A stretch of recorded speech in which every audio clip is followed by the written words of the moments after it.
It's always good to have people from all over the world visiting our show and sharing their wisdom.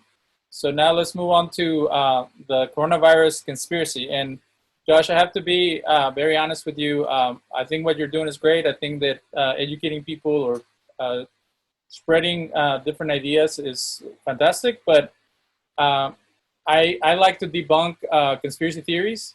Mm-hmm. So we might have a little exchange that might be a little tense, but it's for the sake of truth. We're trying to get to the bottom of this. So I have 3 black belts, and I did a PhD in philosophy. There's many times in the pub when I was doing my master's degree, we'd be yelling at each other, spit coming out of our mouths, hitting the other guy's face, and be like, "Want another beer? Okay." We drink. Like that's what philosophers do. So it's no problem at all. The only problem for this conversation is that I have nothing but theories. I have nothing but theories. I have no proof. Right. Well, we were pulling at straws or making stuff up when the coronavirus started. I have a friend who's a medic in the military, mm-hmm. and him and I were trying to see if any other idea would stick because we had no clue how this would pan out. Now, 5 months into it, we're still struggling with it. And I actually had a fallout with the one of the founders of the show.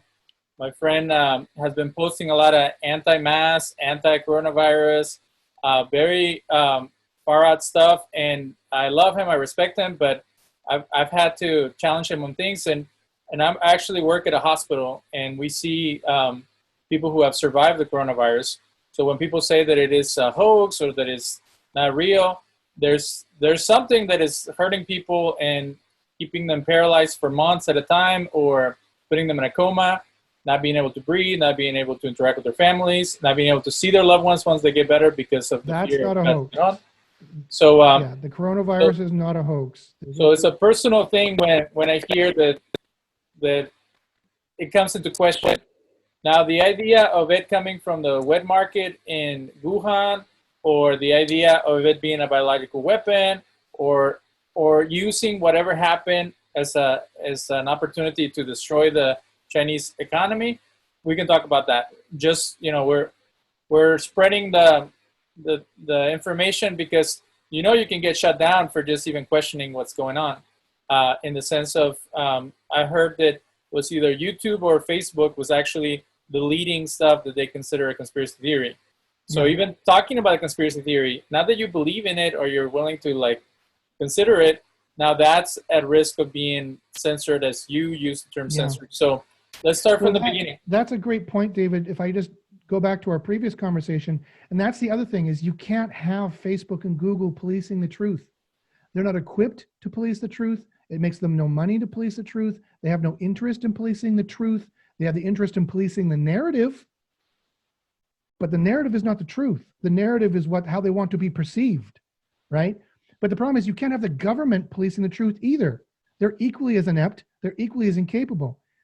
Philosophy and Plato has shown 2,000 years ago, the only protection, and I'll put it in a health context because you work at a hospital, the only immune system for the body politic to lies is education, is educating every person in that body politic to be as smart as possible, to be as resistant to bullshit as possible, so that they don't elect dangerous demagogues on complete false lies, so they don't believe in spurious conspiracy theories. To the degree the population currently does. We are at peak stupidity. The human planet right now is at peak dumbness because our education has been watered down from decade to decade to decade to decade. And you know why? Take 3 guesses why I think. The mega rich. The mega rich, it's Bernaysian tactics 101, that if you want to brainwash someone, make them as dumb as possible so they cannot rationally think, do I really need this McDonald's or should I save my money? No, I'll get McDonald's, right? The dumber they are, the more irrational they are, the easier it is to sell to them. And that's why the mega rich has supported the dumbing down of education and the defunding of education through the US and the rest of the world, quite frankly, for ever since the before World War II, or around the time of World War II, the time at the beginning of the 20th century. Let's go back 30 years to China and how it has been developing into a world power. So I've been hearing for years that they have the largest army, they have the people controlled and numbed down. Talk about numbing down the population, where there's this thing, I don't know if it's true, I don't know if it's a stereotype, that people in that part of Asia are very servile, and they kind of follow along with whatever the leader says. Is that a true statement of what was happening 30 years ago and how it developed, or is that part of the propaganda to dismiss the Chinese as a people? It's really hard because to my knowledge, now I am no expert on Chinese culture, both ancient or modern. I've read a lot of ancient Chinese philosophy. I've read Lao Tzu, Confucius, Sun Tzu, the I Ching. Two of my black belts are in Chinese martial arts. I love China, many parts of it, aspects of their philosophy. I know about the Boxer Rebellion, and I know about the communist uprising in the degree of how they killed the martial artists. Two of my martial arts almost died out in the Boxer Rebellion because the British were trying to kill them, and the communists were trying to kill them. They fled to Taiwan. And so your characterization of China 30 years ago, I think probably is not too far off the mark, in my opinion. But again, China is complicated in that there's many pockets of high high philosophy, and there's pockets of very impoverished areas.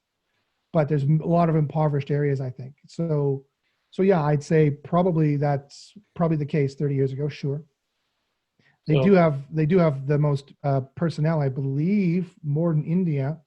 To my knowledge, and I've studied this a little bit, their fighting capabilities in terms of weapon technology, even to this day, are not great, except for their Navy, which is becoming more and more advanced by the second in this Cold War. But they were still using World War II style weapons and tanks, and World War II style of fighting up until quite recently, as far as I understand.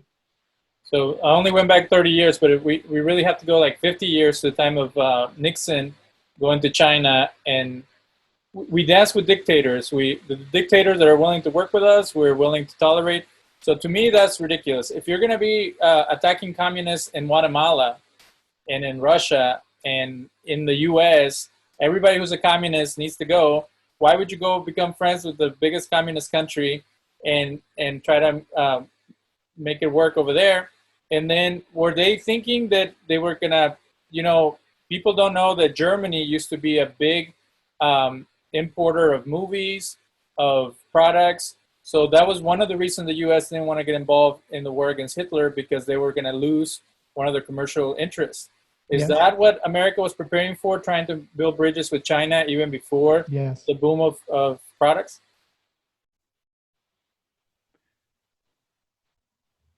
Yes. So you read the book, Confessions of an Economic Hitman. It's a brilliant read. It shows you how America has, I think, in many ways justifiably decided to wage economic war in the world, cold economic wars in the world ever since World War II, to make sure that they are the economic powerhouse and the nation with the most money. It's Confessions of an Economic Hitman. That same author has written a lot of tribalism stuff and a lot of weird voodoo stuff. Ignore that. His Confessions of an Economic Hitman book very clearly shows how America will identify a country that can make them rich or help make them rich with resources, either human resources or natural resources.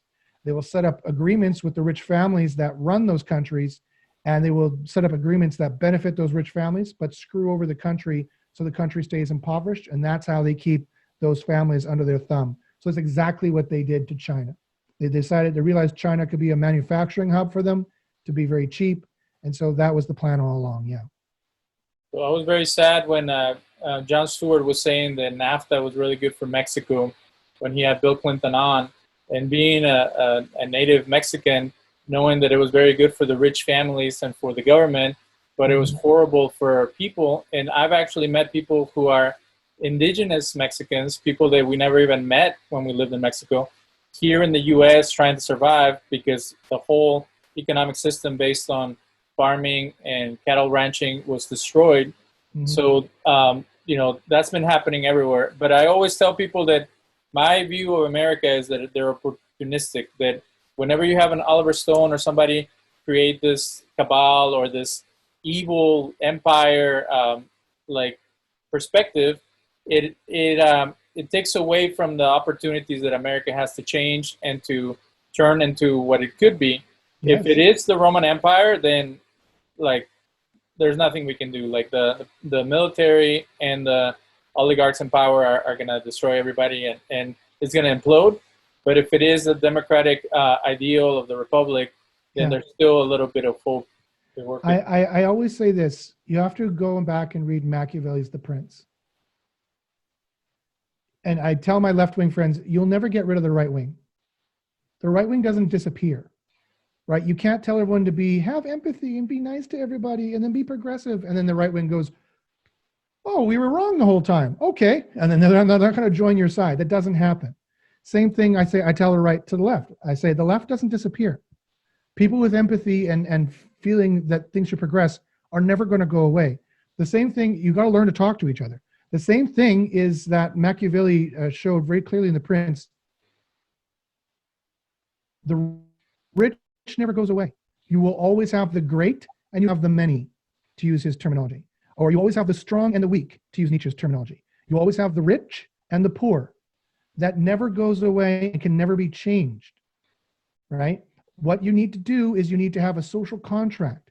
You need to have an agreement between those two groups that, yeah, okay, we, the horde who consume, the many, mostly the progressives, are going to allow you, the angry, the rich, the right wing, the conservatives, the aggressive, the ambitious, will allow you to be ambitious and play your money games as long as we get to have a better life than, our children get to have a better life than we do. And our life expectancy goes up over time and not down. That's the agreement, right? That's the unspoken agreement from the last 1,000 years since Machiavelli wrote The Prince. The problem is right now the mega rich are not allowing the agreement, right? Our life expectancy is going down. Our children are going to have worse lives than us because of climate change. Much, much worse, actually, when you look into the science. So you can't get rid of the rich. The French Revolution, was a little blip that, it was nothing. It was nothing. All the really rich people knew what they're doing. They just rode away, waited for the cool down. They rode back in. Like it was a nothing burger, right? You can't get rid of the rich. You can't get rid of the ambitious. You can't get rid of the progressives. You can't get rid of the whiny saps. We have to live with each other and talk to each other. And so in terms of how do you solve it, there has to be an agreement, and that agreement can only be controlled by government, which has to be supersanct and away from both groups, both sides. So tell us about your theories about the coronavirus and how it came about and how it's affecting American and worldwide economy. I hate to put it in economic terms. At first, talking about progressive values, you want to talk about people and you want to talk about protecting people. But then all my conservative friends were always bringing up, you can't destroy the economy to protect the people. So give us your perspective on how you make sense of all that. Well, I'd like to first say, I have right-wing friends as well. I have a friend who owns a small business. He owns a restaurant. And he thought Trump was a great guy and it was a good idea because a businessman would run it differently. And he believed that bullshit, right? He couldn't see Trump for the used car salesman that he is. He's a con man, plain and simple. I sold cars for a summer when I was doing my PhD because I needed money. And Trump reminds me of every single other car salesman on that lot, right? But anyway, what is the economy? What is it? People keep saying, you can't hurt the economy. Yeah, you can. What is the economy? The economy is an abstraction. All it is the money you would have made if it was business as usual. No one's losing any money. You're just not selling, right? You're losing money from the perspective that you thought you were going to make $4,000 this month, but now you only made $1,000 because there's nobody around or shopping at your restaurant. Now, I fully admit it will make some small businesses go under. It will hurt a lot of people. But becoming economically disenfranchised is not as bad as being dead. Murder trumps sadness because you lost your business, in my opinion. I don't know, you work at a hospital, maybe you see it the same way, maybe you don't. But people's health is more important, right? When you have neurological diseases because you got corona, and you know very well that there's lasting There can be lasting symptoms for being infected with corona. You know very well if you work at a hospital. It's not the flu. It's not just something that's easy you can get over, you can get rid of, right? Not always. For some people it is. For some people it's not. So in my opinion, the argument that the right says, well, the economy is the most important thing. No, it's not. One, two, lives are more important, quite frankly. And that's, for me, that's where the argument ends. And so, yeah, everybody should have hunkered down. Yeah, plenty of businesses would be destroyed. It's a pandemic. It's like war. It's like pestilence. These big Bible things that happens to the species. It's a bad deal. And so that's the economy was always going to lose. The economy was always going to lose to the coronavirus, no matter what you did to it. And at least we could have saved a whole bunch of lives. So what were you saying in our previous conversation about how it has become paranoia? Well, so here's my conspiracy theory. I find it awfully convenient when the coronavirus came out, because I had just seen an article a week before talking about how China was positioned to overtake Amazon as the world's importer exporter to direct to consumer, right? They're doing business to business. They're going to do business to consumer, and they were going to become very, very rich. And because that, China was going to become very, very powerful, right? A week before coronavirus, like in early February, late February, even in 2019 is when I saw that. And then this coronavirus thing comes out. I think it's awfully convenient how the coronavirus hurt China, which was America's greatest threat, arguably militarily, in the foreseeable future. It hurt Iran tremendously, which is America's another great threat to America and Israel. The two might be related, the two might not be related, right? It could have been naturally released here, and then some country surreptitiously released it here. So I found that awfully convenient how it did those things. It impoverished China in exactly the perfect way that they needed China to be impoverished, not to become this mega nation that could rival the United States. The argument that it cannot be human created, I do not buy the three arguments that they give. Let's see if from memory I can do it. I could try to find it in Google here. But they say that one of the arguments of the reason why they say that coronavirus couldn't have been human created was that it's just too perfect. It latches onto cells and digs in. It's called coronavirus because the corona of the crown, because it has these spiky ridges that allows it to penetrate a cell so effectively, inject its RNA and make the cell a warehouse to produce more coronavirus. That's how it works, right? That's why it's called coronavirus. They said it's too perfect. That pointy thing is perfect to injecting into a human cell. And they say, if anyone was making it and wanted to make it look like it wasn't human made, they would have made it less perfect. What? That argument doesn't follow, right? Maybe they made it really efficient because they wanted to. That's the dumbest counter argument I've ever heard. That's like saying he couldn't have stabbed him with the knife and had to use the spoon because the knife would have been too efficient and it would have been too obvious. People get stabbed with knives all the time, right? That thinking doesn't follow. The other two arguments, one of them, I believe, if I recall correctly, is that we can see that there are similar genetic structures in bats. And so we infer from this that the coronavirus came from bats. I didn't deny it came from bats. Ever heard of CRISPR? They're using CRISPR right now to genetically modify the next generation of mosquitoes. Not the mosquitoes they're modifying, but the offspring of the mosquitoes to have certain genetic traits like not being able to procreate. So, and that's how they're killing off the mosquitoes in areas, if you watch the documentary. There's no reason why you can't take CRISPR and infect a bat, and then the next generation of bats spits out coronavirus. There's no reason why that can't be the case. So any of the arguments that I've seen publicly released and then rehashed again and again and again as to why the coronavirus has to be natural and cannot be man-made are very weak arguments at best. And so that, plus the fact that it was awfully convenient when it came out and awfully convenient the countries that it impoverished, I find suspicious. So who would benefit the most from releasing a biological weapon like that? Well, America would benefit a lot because China was hit and Iran was hit. Israel would also benefit. The Western world generally. Yes, small businesses would lose a little bit of money, but the mega rich don't suffer market drops. The mega rich cause market drops. They don't suffer market drops.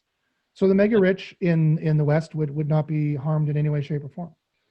What do you think about the tactic of bailing out the mega rich to keep the economy going? That's a brilliant strategy by the mega rich. It's like the banks getting bailouts. It's a brilliant strategy. It's like, oh yeah, we drove the economy into the ground by selling fake mortgages, and so now we need to be bailed out. It's kind of like the murderer saying, now you need to let me out of jail so I can go murder more people. It makes no sense whatsoever. Does it actually work? Does it, like, because is it trickle down economics that are proven not to work? Is that what they're trying to do? Because if you gave money to the people, then the people would buy more stuff and they would keep the rulers in power. Why would they do it the other way? Trickle down economics does work. Okay. The problem is that what the founding fathers never saw, and these older conservatives could never understand, is that it doesn't stop at the border. Trickle down economics flows down to the lowest point, the poorest countries. That's why everything's being outsourced to India and to the Philippines. So trickle down, it doesn't stay in the country. It trickles out of the country to the poorest parts of the world. And that's actually kind of a good thing. Right? Now the third world gets to benefit from some of this first world money that they are oppressed and I forget the adjective right now. They are oppressed and hurt by the first world. The first world uses the second and third world, and so at least and dumps their garbage there and pollution. At least the second and third world gets a little bit of the trickle down from it. But the first world does not. Let's talk about that, because the maquiladoras in Ciudad Juarez are run by mobsters, and the women there are being brutally murdered and raped. So the money is being used in Mexico to produce cheap products for the US, but then the people are suffering. And I guess it would be the same with China. The people say, oh, well, we're supporting China by buying crap from Walmart. Yeah, but they have concentration camps with the Uyghurs making the products that we buy here. So it's just, we either support the corrupt people here or the corrupt people over there who exploit the masses. Mm-hmm. So we're just going in circles. Like, that's right. But back to the issue. Go ahead. That's why that's the wrong argument. And that's the argument the rich wants us to have, right? The mega rich gives us this bullcrap argument. Well, if you don't like it, don't shop here. They know very well that it's not an effective strategy to stop them. So that's why they give us that argument. The real argument that they're terrified of is get money out of politics. That they're terrified of, right? They cannot get money out of politics. And then the politicians will actually make real laws to actually protect people. That's the only way. Strong government is the only way of protecting people. It is the only way. Well, tell us about Canada, because when I first watched Michael Moore show how fantastic Canada was, or how fantastic Cuba was, it made me think that he was from there. Like, I didn't even think he was from Flint, Michigan. So what did the Canadians do to not let it get like that? And what are your criticisms of Canada as they are now? Oh, my goodness. Oh, my beloved country of Canada. Well, it's very interesting, because definitely the start of Canada was the same old story. It was the Hudson's Bay Company trying to become mega rich with the fur trade, killing the indigenous people, enslaving them, killing them, raping them, destroying them. But there was a war between the French and the English, and a war that's never really fully ended. The last terrorist action we had from the Federation Liberation de Quebec was in the 70s when I was born. So it's not that old. And the Quebecois still can get a little angry at l'Anglaise, at us perceived English-speaking Westerners, Western Canadians. They still get a little uppity when I go to Montreal and I don't speak French, because I don't speak it very well, as you could tell by my accent. And so there's still some tension there. But see, the thing about Canada, and it's going to sound like a joke, but I actually mean this seriously. We know who the enemy is. The enemy is winter. a bitter cold winter that lasts 8 months a year. And really, it really does keep us on the same side, to tell you the truth. That's the only reason why I can think that. And there's money up here. There's tons of natural resources, in Canada. We're one of the richest countries on the planet for natural resources, but we don't have the same mega rich the way America does, because our just have a no nonsense kind of British parliamentary system that had been abused too much of wars between the French and the English, and colonialization and past abuses of the mega rich, that we just decided to make a government and stick to it. Now, of course, that can be eroded, that can be destroyed, but it's another thing that Canada has is we have little brother syndrome. Do you know what little brother syndrome is? Like looking up to the U.S. Exactly. We hate the U.S. We almost despise the U.S. because they're a big braggadocious big brother that's always throwing their weight around and making fun of us quite a lot, which we're getting more and more angry about. And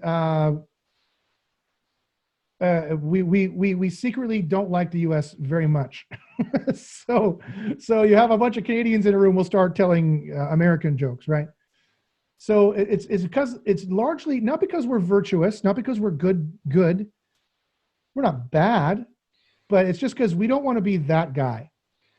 You know, we don't want to. You see, like, imagine a party in America is like, "Hey, honey, you want to come home with me?" You know, and then knocking things over and being America in the party.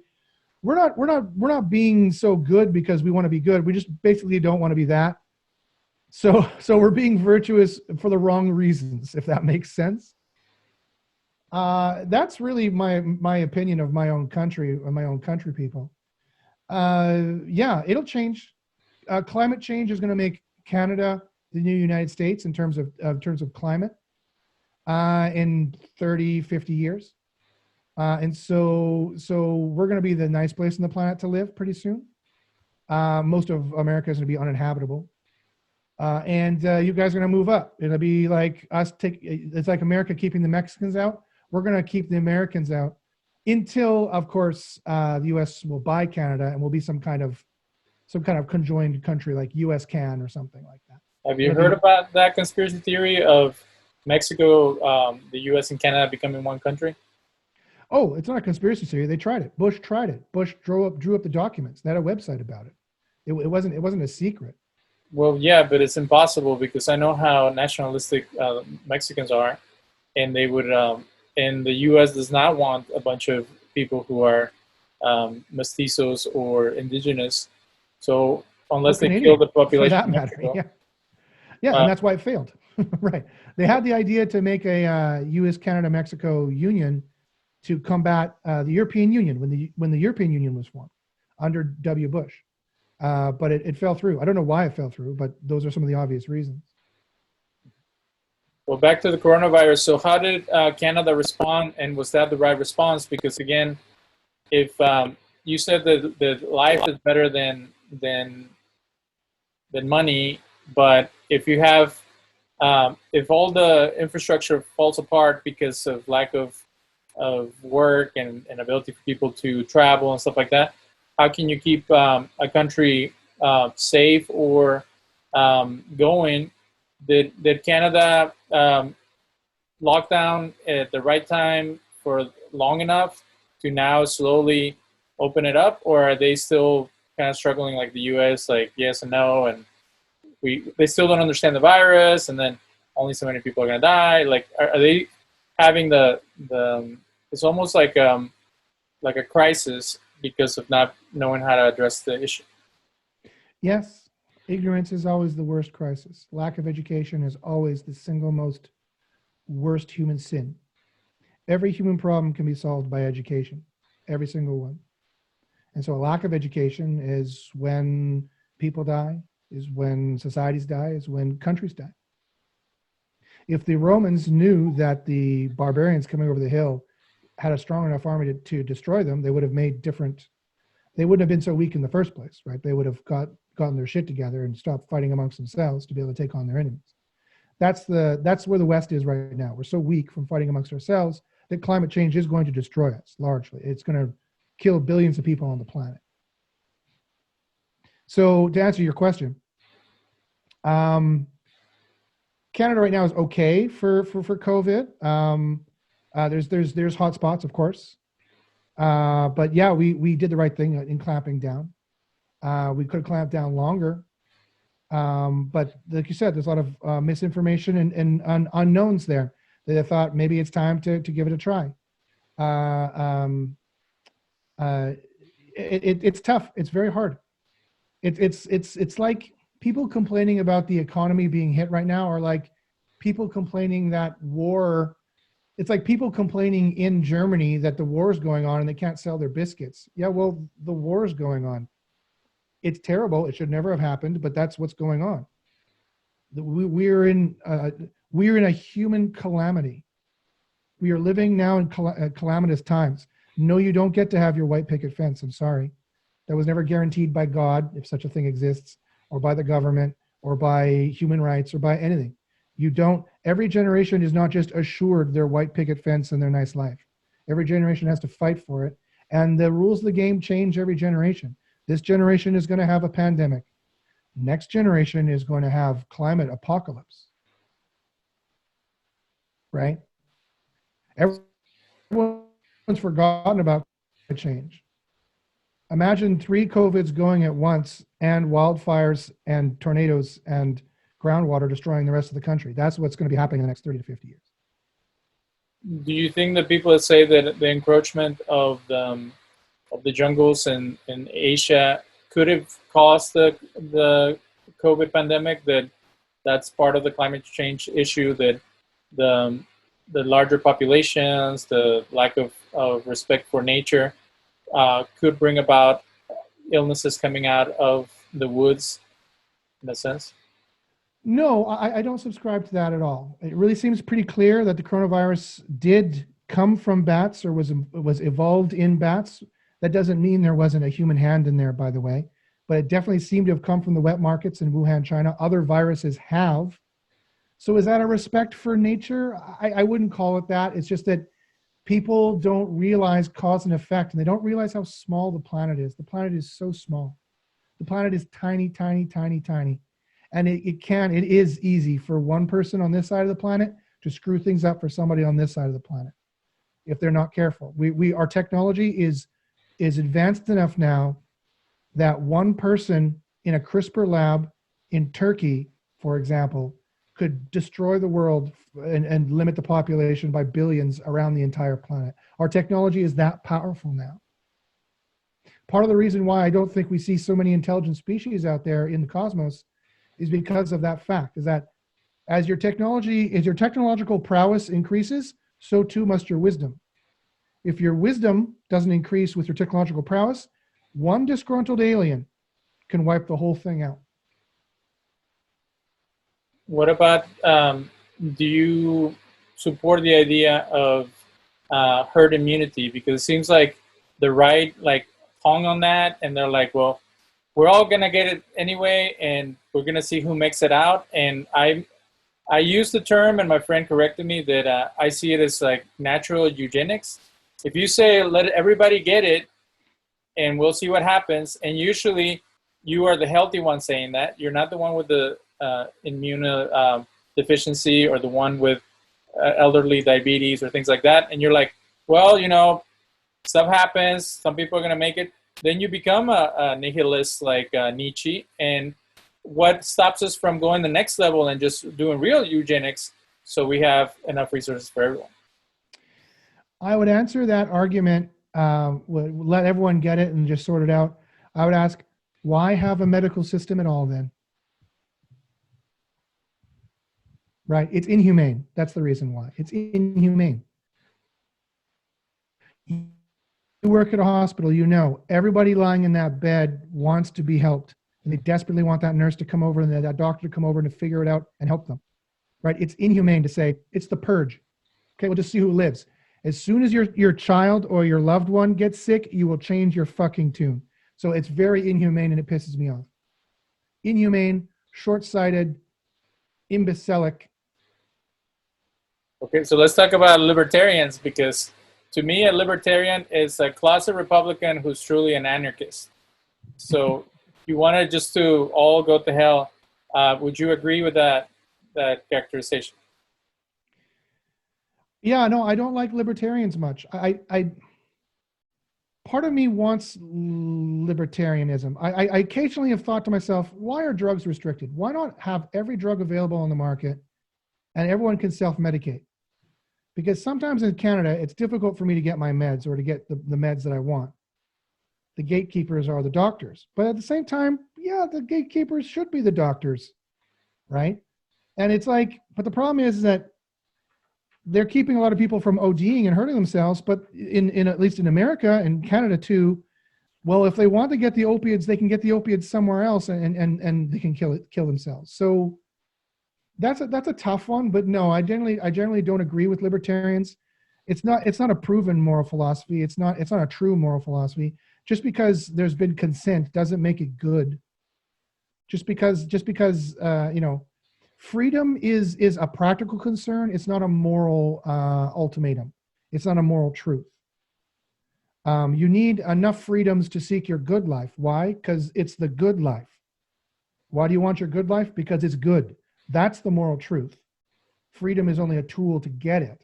But everyone can't be completely free until we're fully educated and wise. If we were fully wise and educated people, everything could be free because no one would hurt each other. Why would they? They're wise. Right? It's only when lack of education comes in and lack of resources, access to resources, then we have, as Hobbes said, the war of all against all. And then you need what he called the Leviathan, which is government, which needs to control everything because we're too dumb to self-regulate in a natural, wise way. So what about the people that use Holmes' perspective that everybody's wicked and everybody's like insufficient, and that's why we have to protect ourselves and we have to, like, this is the whole, like, it seems like the Canadians are Hobbes and the Americans are Holmes when it comes down to the debate over human nature. What would you think about that? Yeah, that's interesting. So, yeah, there's some truth to that. There's some truth to that. I heard another professor tell me that Americans are John Locke, and Canadians are Thomas Hobbes. There's definitely some truth to that, some underpinning of that in our legal systems, I think, and in the philosophies behind our legal systems. I'm more of a Platonist, and it comes down to people uneducated are the war of all against all. And he got this from the Cometians, which were the Egyptians, right? You want to talk about conspiracy theories? I think Egypt is far, far older than what the scientists say. I think it's 100,000 years old, but that's a whole other show. You have people who are fully educated, who fully understand everything, how it works. Like Bruce Lee, he's a martial artist. He understands how it works. He can make up forms on the fly. Like Jimi Hendrix, he knows how music works. He can improvise on his guitar beautifully, right? And then the next class of people down are not educated as well. They're not as genius, and they need scales to play because they can't figure it out. They need a kata to do in class because they can't improvise because they don't understand it as well, right? And then the next class down from there, as Plato said, is the people who say, screw it, I don't want to be excellent, I just want to make money. It's the oligarchs. And then the children of the oligarchs is the hippies, the Democrats, the left-wing people who want to just screw making money, let's just have sex, drugs, and rock and roll. And then the final people down from sex, drugs, and rock and roll, that chaos of everyone, there's anarchy and there's no rules. The descent from there is tyranny, is Nazi marching people who realize that they're all weak, I'm the strong, we're going to rule all of you because you suck for whatever reason, with whatever argument, justifiably so, originally for good reasons or for not good reasons.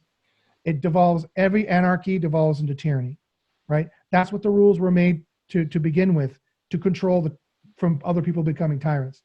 So there's no avoiding it, and Plato was pretty clear, and I agree, and the last 2,500 years shows you need strong government. It has to be fair, it has to be efficient, It cannot be corruptible because societies get destroyed. We haven't figured out how to do that yet. I have a solution to that.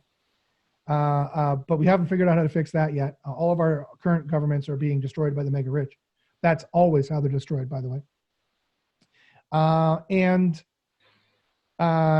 they have to incorporate the rights for people. They have to maintain the social contract between the great, strong, rich, the few, and the few that hoard, the money addicts who hoard, and the horde that consumes us, the many. And the government always has to police the relationship between those two, or the society fails, burn it to the ground, try another one, reboot. And every society in human history has gone through that path, gone by that exact loop. Tell us your solution, because I see the U.S. is demoting itself into a Brazil or a Mexico, where the lines are so blurred between the corrupt politicians, the corrupt authorities, the corrupt like rich individuals, and the criminal enterprises. And before they kind of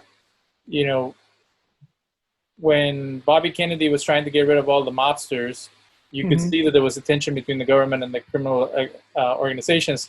Now it seems like there's interpolarization. So what is your solution? Education. Education is always the solution for humankind. And I'm not the one who said it. Plato said it. Education is always a solution for humankind. We need to control education at all levels, including media. More podcasts like this need to go out where people are talking the truth and telling what's going on. And that needs to be multiplied times 1,000,000. And that needs to be put on TV more, needs to be put on the movies more, needs to be education. Our education system needs to be strengthened. People need to become wiser and read and watch wiser stuff and become wiser. And they need to be trained. I wrote in a book called The Zombies that there's one single thing that changes it between tyranny, anarchy, and the purge, or an ordered government, and that's your moral concept. The moral concept is that one database in every human being that changes the decisions that they make, and nothing changes their decisions more than that moral concept. I deny Freud entirely that it's all completely irrational emotions. It's only completely irrational emotions if, as Plato said 2,500 years before Freud, they're not educated. The more you educate someone, the more rational they are, right? So we need to educate for rationality and for wisdom. We need to educate them to what the good is, to what the ideal is, to what's optimal. We need to educate them to science, to the way things really work. And that education needs to go out in all forms of education, from movies to TV to music to book learning to education to every conversation everyone has to every podcast. The whole spectrum of media that people consume, the whole spectrum of words that people consume needs to be shifted in that dial and moved in that direction as much as possible and as fast as possible. It's a race. It's a race between us doing this and the mega rich destroying the house, selling the bricks that we're in while the house is falling down around us, and climate change destroys us all.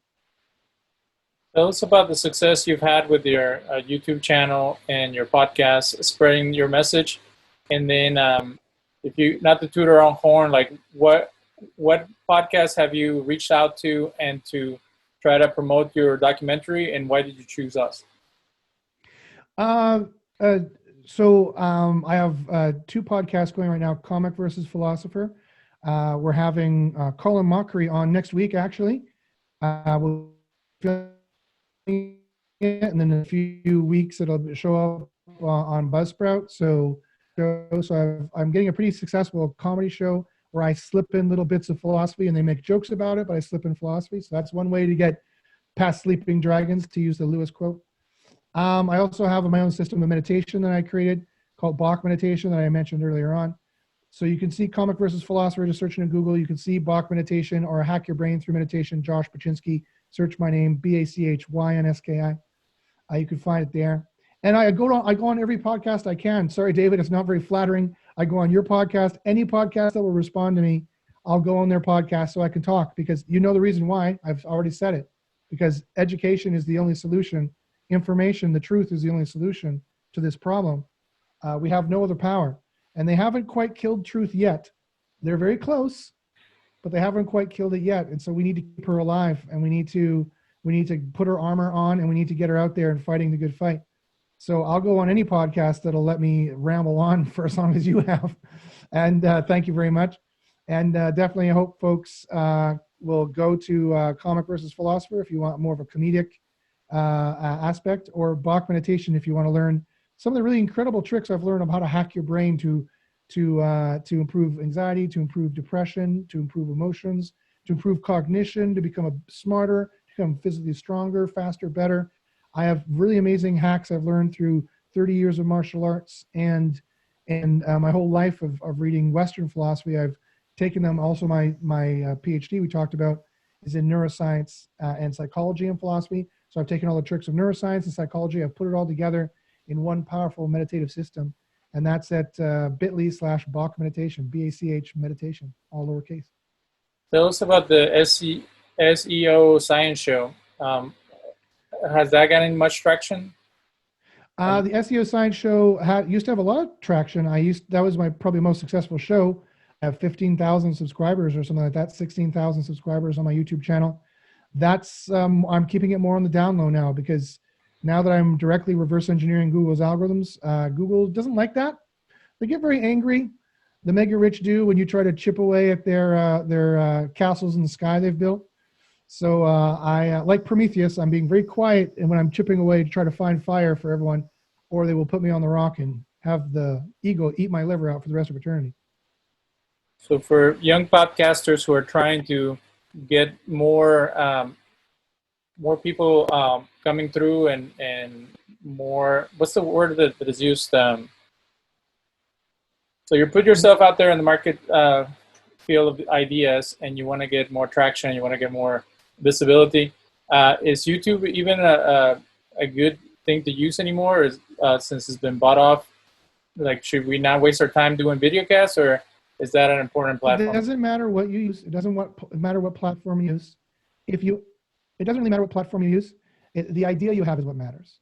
So you need to have an idea that is innovative, creative, something people haven't seen before, or they haven't seen for a while, or do it in a slightly different way that someone else is doing it.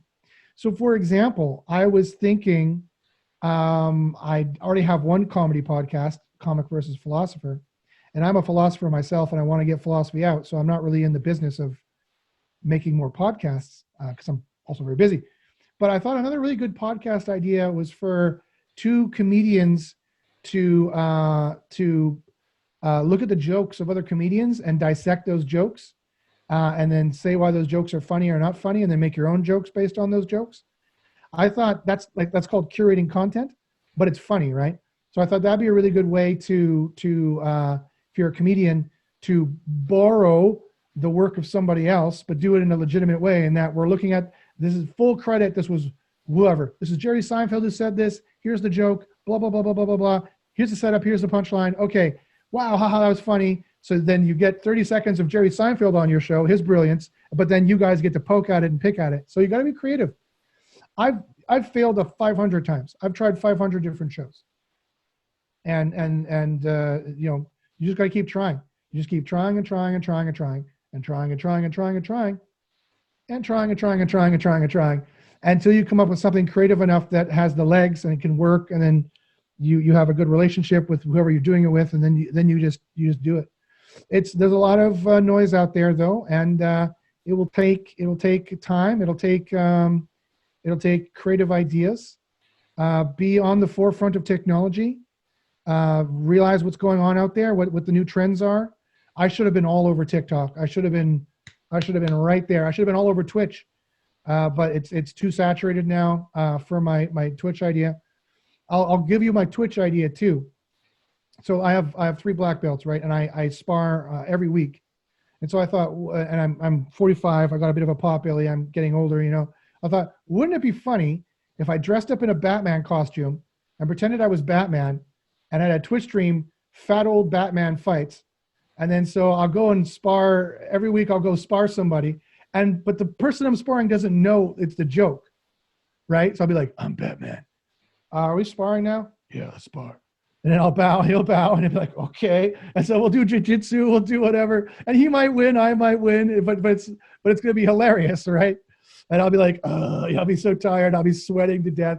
So I thought that would be another funny thing that would get a lot of views is fat old Batman sparring with some kid in like a jiu-jitsu class somewhere, you know? And then every week I'd fight someone new. I'd fight Ballantoa guys and Eskrima guys, and I'd fight Kung Fu guys. I'd fight karate guys. Sometimes I'd get my ass handed to me. Sometimes I would win.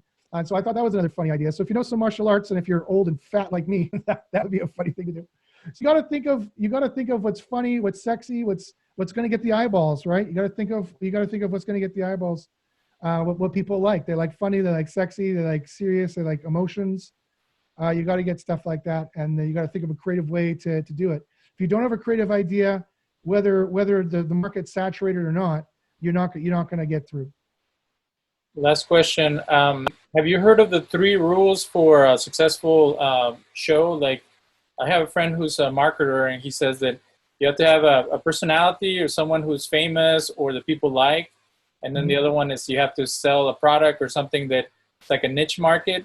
And I can't remember what the third one was, but have you heard of that, of following those rules? Or do you think that we need to break away from those rules and kind of, like you said, find the unique thing that it is going to stick and that it becomes picked up by people and that people will like? Yeah, I mean, that's a good general rule of thumb. You generally need to be a friendly person with charisma. That's how my YouTube show worked, is that not to toot my own horn, but I have some charm and some charisma, and some people liked me as a personality, and that's how I built it up to 16,000 subscribers. But I was very niche. It was for SEO, or it was built for my niche. That's how Comic versus Philosopher is working pretty well, because Phil, my co-host, is a very charming, funny guy. I try to be, but it's not necessary. You could be a complete jerk and no one likes you, but they like tuning in to see you tear into somebody else. Or Chris Wallace on Fox News, I don't think has the most charisma, but people like to watch him because he tells the truth and he's pretty balanced. He's pretty even keeled, right in the middle of right and left, and he'll call both sides out, and people like that, I think. So no, you got to know what people like, right? There's plenty of pretty girls on Instagram that have no personality whatsoever, but they got boobs or that they're really good looking, and they have 1 million followers. And so you don't necessarily need a great personality, but you do need something enjoyable about your show. The show has to be enjoyable for some reason. And you got to be creative to think of, okay, how do I make this enjoyable now? Well, you gave us a lot to think about, and we appreciate you coming on the show. We are trying to wrap up the first half of the season 6, so it's going to play later on. But we get 1,000 prompts to bring people who are into marketing, and I have a friend who has a podcast too, and Cody that you saw on one of our shows, and we always feel like we don't know how to incorporate marketing into what we do. Would you call what you do a form of marketing, or would you call it more of a sense of thinking and a way of overcoming the big giants out there? Both. Everyone has to be a marketer. There's some truth to that book that said everything is sales. There's a lot of sales in everything, right? And you don't have to be salesy. You don't have to be slimy. You don't have to be a slimy salesperson all the time. But everything is marketing and everything is branding. I think anyone younger than me, millennials and younger, knows this explicitly, that it's all about your social media and your brand. And right? They've been building a brand since they were 2. I don't know what that does to the human psyche. Probably not good things. But they all know about branding and marketing. And so, yeah, you got to market yourself. You got to brand yourself. You got to get out there. It's about a good psychological balance of not having too poor self-esteem based on social media and likes. You got to like yourself first. If you like yourself, then all the likes in the world don't matter. But if you don't like yourself, then that's a problem. So, yeah, but otherwise, definitely there's marketing involved in everything you do. I just gave some marketing tips. We talked about the deepest philosophy today, and some marketing tips for making your own podcast. And that's human life, right? We got to eat, we got to make money, but at the same time, we can't forget the deep philosophy either. That's kind of half the reason why we're in this problem, is because we've forgotten the deep philosophy of the last century, and we're just trying to make money. And you see what happens. It bites us in the ass. Well, thanks again, and I hope Canada keeps leading the way. I guess the little brother will teach the older brother how to get on track, and we'll see what happens in the next few months. But we always appreciate people coming and sharing their perspective. Thank you very much, David. I appreciate it. Come back anytime. Appreciate it.